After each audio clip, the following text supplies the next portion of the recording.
Ce moment, Justine et Mathilde l'attendaient depuis plus de 3 ans.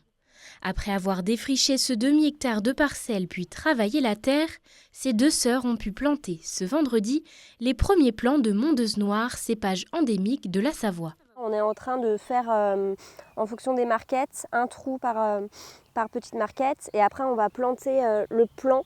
Et là c'est important de ne pas faire de prise d'air et que ce soit vraiment aligné dans l'axe et c'est ce qu'on appelle une plantation sur échalas. C'est assez magique, c'est féerique à la fois, c'est inédit. On est assez chargé d'émotions parce que c'était un challenge pour nous de préparer ce terrain. Environ 2000 bouteilles sont prévues dans 3 ans et bien que le domaine Jacqueline cultive ce cépage depuis plusieurs dizaines d'années, cette cuvée parcellaire sera unique et haut de gamme. Une qualité qui s'explique par la localisation de la parcelle, car située à Chalières à quelques centaines de mètres du lac du Bourget, la beauté des paysages n'est pas son seul atout. On a vraiment une particularité spéciale avec le microclimat du lac du Bourget qui est face à nous et cette montagne qui est justement à flanc. Et la parcelle se retrouve ici au soleil couchant avec un pourcentage de calcaire actif très élevé. On est justement sur des éboulis de pente. On voit d'ailleurs les cailloux sont... Il y a beaucoup de cailloux sur cette parcelle et beaucoup de calcaire actif, donc ça a été pas évident pour trouver les bons plants adéquats à ce terroir. Le domaine Jacqueline, c'est avant tout une histoire de famille. C'est leur père Xavier qui a créé les vignobles de toutes pièces.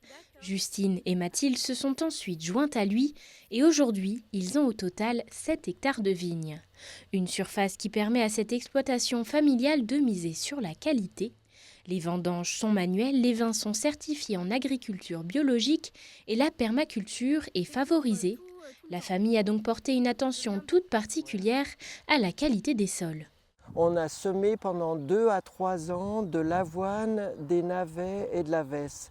Et cette avoine, en fait, il va déstructurer le sol petit à petit. Il va faire regarder le système racinaire de l'avoine.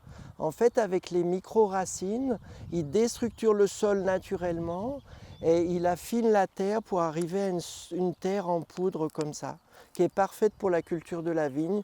Elle est enrichie de vers de terre, de bactéries, d'humus. C'est vraiment parfait pour la vigne.